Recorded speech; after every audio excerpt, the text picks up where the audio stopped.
So all you people that are finding jobs out there, isn't it great? Isn't it fabulous? Everywhere you look, people are getting hired. You can see it in the unemployment number. Why, do you know we created seasonally adjusted 200 some odd thousand jobs? You know what the raw number is? From the Bureau of Labor Statistics' own table. The raw number, before there's any seasonal adjustment, the raw number is that from December to January, we lost 2 million jobs. And now, from sunny South Florida, it's Open Line Friday. Don't ask me about seasonal adjustment. I've been trying to figure this out all morning, and I can't. But the raw numbers, 130 million jobs in December, 128 million jobs in January, give or take a couple 100,000 either side. But when the seasonal adjustments take place, there is a gain of 200, whatever they're reporting, 33,000 jobs. Now, what's happening is the labor force is shrinking. There are fewer jobs even the drive-by is so excited they can't wait to report the good news. But even they are reporting that the labor force participation rate, number of jobs out there, is continuing to dwindle, and most of the jobs being created are low wage. But none of that's going to matter. None of it's going to matter. And I don't want to be an I told you so, but way back last year, even recently toward the end of last year, this being an election year, I predicted, but you knew what was going to happen when this year started. You knew that the statistics are that no president has ever been reelected when the unemployment rate's over 8%. So guess what it's going to be by the time we get to Election Day. Just that simple. How are you, folks? Great to have you here. It's Super Bowl Friday, and although I haven't officially set it up, I did get a confirmation note back from the Hutch about a half hour ago. We are going to talk a little Super Bowl with Ken Hutcherson in the last hour today. So I think, he loves being on this show so much, he's never thrown away the hotline number. I think the hotline number is the number one number in his Rolodex, ahead of family, anything. So I think he knows how to get hold of you. If he doesn't, I'll hear about it in mere moments. You know how to get hold of him? Oh, well, it's that academic Snerdley knows how to get hold of him on his own, just like a good call screener should. Telephone number is 800-282-2882. The email address, lrushbaugh@eibnet.com. Great to have you here. Open Line Friday. You get to talk about what you want. The one day of the week. Doesn't matter what I want to talk about. When we go to the phones, it's your show. The numbers are December, the number of jobs in this country. This is from the Bureau of Labor Statistics' own table today. They do the unemployment numbers. I remember table 5. Number of jobs in December, 132,952,000. The number of jobs in January, 130,400,000. So they're actually 2.5 million fewer people working in January than there were in December.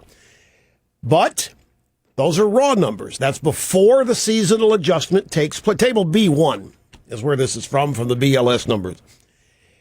And I don't pretend to understand the seasonal adjustment. I'm not taking issue with it. It seems like the statistical formula that's used, given what they're trying to accomplish, makes sense. All I know is that the raw number is down 2.5 million jobs. And I'm not making it up, and it's not a drive-by story, and it's not some Looney Tune blog. It's the government. The Bureau of Labor Statistics. Tyler Durden at ZeroHedge. Great news from today's BLS report, right? Wrong, he says. As is well known, banks have been firing workers left and right. These are the jobs that actually matter in the grand withholding taxes scheme of things, yet somebody's getting hired, supposedly. Well, as we suggested before the non-farm payroll report, which is what's being reported today, This is merely rotation from high-paying jobs to low-wage jobs. No, it's not our words. That's what CRT Capital says, per Bloomberg. About 113,000 of the non-farm payroll gain from low-wage jobs. David Ader, strategist at CRT Capital Group, he sent a note out to investors. Additionally, we didn't see the drop in courier and messengers as expected. Christmas, they hire all kinds of couriers and messengers to take gifts all over the place in the cities. We didn't see the drop in those jobs that normally you get. So the regime is still counting them. We probably will get them next week during the adjustment that nobody pays attention to. Long-term stress remains at the U6 measure. That's 15.1%, and that's the combined total of people who've given up looking for work. Remember, the unemployment number is people still looking for work and can't find any. Up to 99 weeks of unemployment, maybe a little longer, but the U6 is everybody, including those who've quit. It's 15.1%, and the unemployment rate for blacks, 13.6%, for teenagers, 23.2%, and for Hispanics, 10.5%. And yet, everybody harping on Romney for not caring about the poor, and it's Obama's regime that has these numbers. Now, more from Tyler Durden at ZeroHedge. A month ago, we joked when we said that for Obama to get the unemployment rate to negative by election time, all he has to do is crush the labor force participation rate down to 55%, meaning the universe of jobs. And it looks like the good folks at the Bureau of Labor Statistics heard us.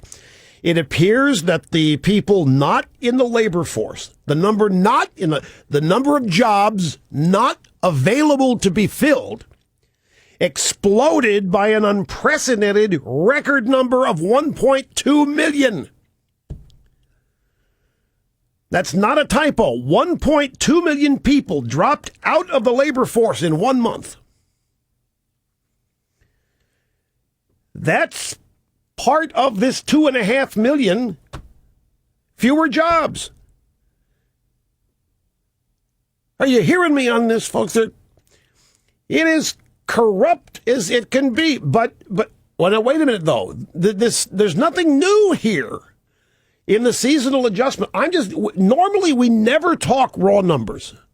Nobody ever reports or talks about raw numbers. I happen to see today the raw numbers, and that's little red flags are going up. My curiosity is being piqued here. And then I see that the labor force participation rate, 1.2 million people dropped out of the labor force in 1 month, and it happens to be December to January.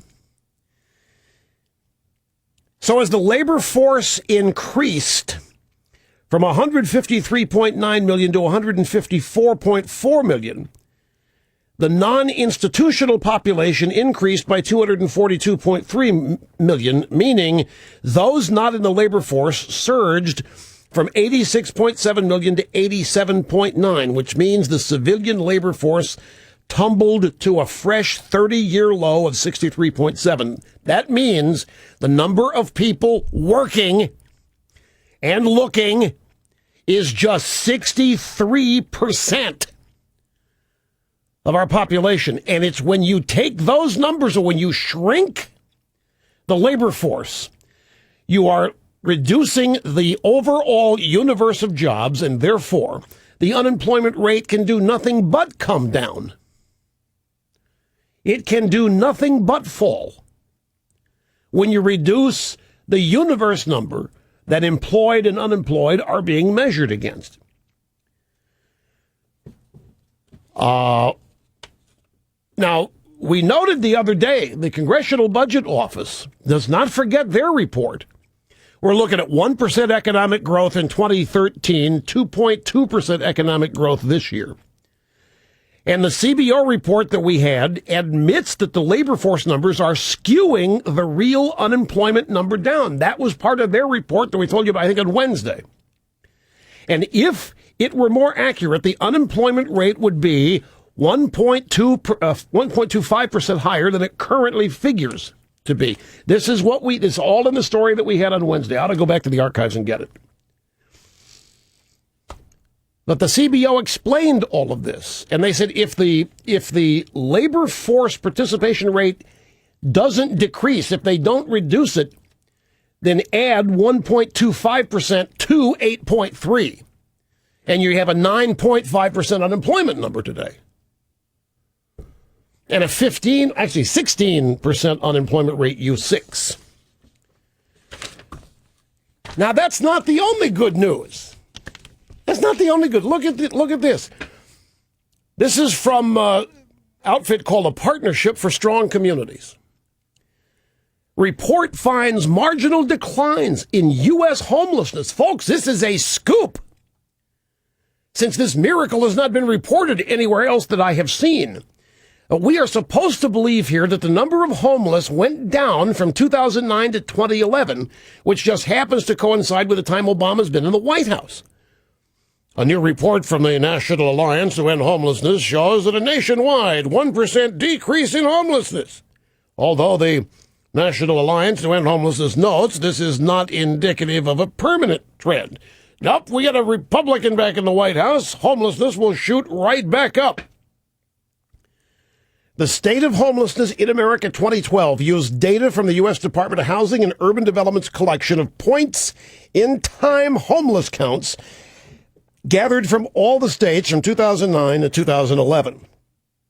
And the report showed a nationwide 1% decrease in homelessness. You know what's bogus about this? We don't know. Remember the homeless census that we had to do? Way back when, for you young'uns, there used to be a guy by the name of Mitch Snyder for it's in Washington, Committee Coalition for Nonviolence. Martin Sheen, a big supporter. Martin Sheen would go to Washington now and then in a cold winter night. He'd kick a homeless guy off his sewer grate, and Martin Sheen would sleep on it to show solidarity with the freezing homeless. And a lot of celebrities. And then they'd have homeless dinners where they'd eat cardboard or some such thing. And then after it was over, then they'd go chow down somewhere. And they pegged the number of homeless at 3 million for years. Decades, 3 million, and nobody ever knew. It was a wild guess. The media ran with it. There was no authority for it, no source authority. Finally, they decided to do a homeless census, and what a boondoggle that was. They sent government census-type people into the worst neighborhoods in the country to try to count the homeless sleeping in cardboard boxes. And the homeless, of course, were violent people in many cases, and these census takers got scared. The number they came up with, if I recall, was about 750,000.